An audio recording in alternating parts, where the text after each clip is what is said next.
Canada পানামার পর এবার Greenland ভূখণ্ডের উপর তীক্ষ্ণ দৃষ্টি ট্রাম্পের।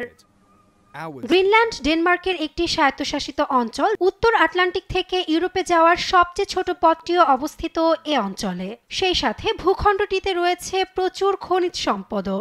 সবকিছু মিলিয়ে এলাকাটি যুক্তরাষ্ট্রের কাছে কৌশলগতভাবে অন্যতম গুরুত্বপূর্ণ।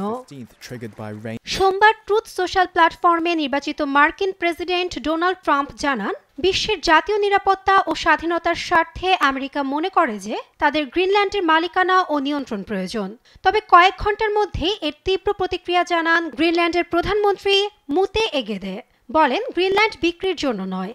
যদিও প্রতিবেশী দেশগুলোর সাথে সহযোগিতা ও বাণিজ্যের পথ চালু রাখার কথা জানান দেশটির প্রধানমন্ত্রী। সেই সঙ্গে প্রতিরক্ষা ব্যয় বাড়ানোর ঘোষণা দিয়েছেন ডেনমার্কের প্রতিরক্ষা মন্ত্রী ট্রুয়েলস পোলসেন।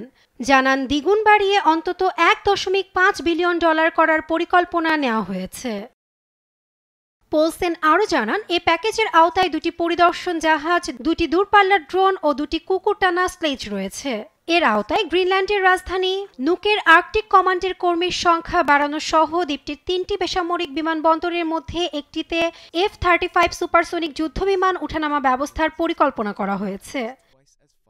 তিনি আরও জানান, ডেনমার্ক অনেকদিন ধরে আর্কটিকে পর্যাপ্ত বিনিয়োগ করেনি, কিন্তু এখন থেকে সেখানে তৎপরতা বাড়ানো হবে। প্রতিরক্ষা প্যাকেজটির প্রকৃত পরিমাণ জানানো না হলেও ড্যানিশ গণমাধ্যমের দাবি এটি প্রায় 12 থেকে 15 বিলিয়ন ক্রোন হতে পারে। যদিও বিশ্লেষকরা বলছেন, যুক্তরাষ্ট্র এ বিষয়ে অনেকদিন ধরে পরিকল্পনা করছে। এদিকে ওই এলাকায় চীন ও রাশিয়ার ক্রমবর্ধমান অনুপ্রবেশ রোখা না গেলে যুক্তরাষ্ট্র দেশটির পানি ব্যবস্থা নিয়ন্ত্রণে আগ্রাসী হতে পারে বলে মত বিশ্লেষকদের। তবে এর আগেও প্রথম মেয়াদে এমন কথা বলেছিলেন মার্কিন প্রেসিডেন্ট ট্রাম্প। ট্রাম্পই প্রথম মার্কিন প্রেসিডেন্ট নয় যিনি গ্রিনল্যান্ড কেনার কথা বলেছেন। এর আগে 1860 সালে অ্যান্ড্রু জনসনও এমন দাবি করেছিলেন। নাসরিন আক্তার, নিউজ ডেস্ক, দেশ টিভি।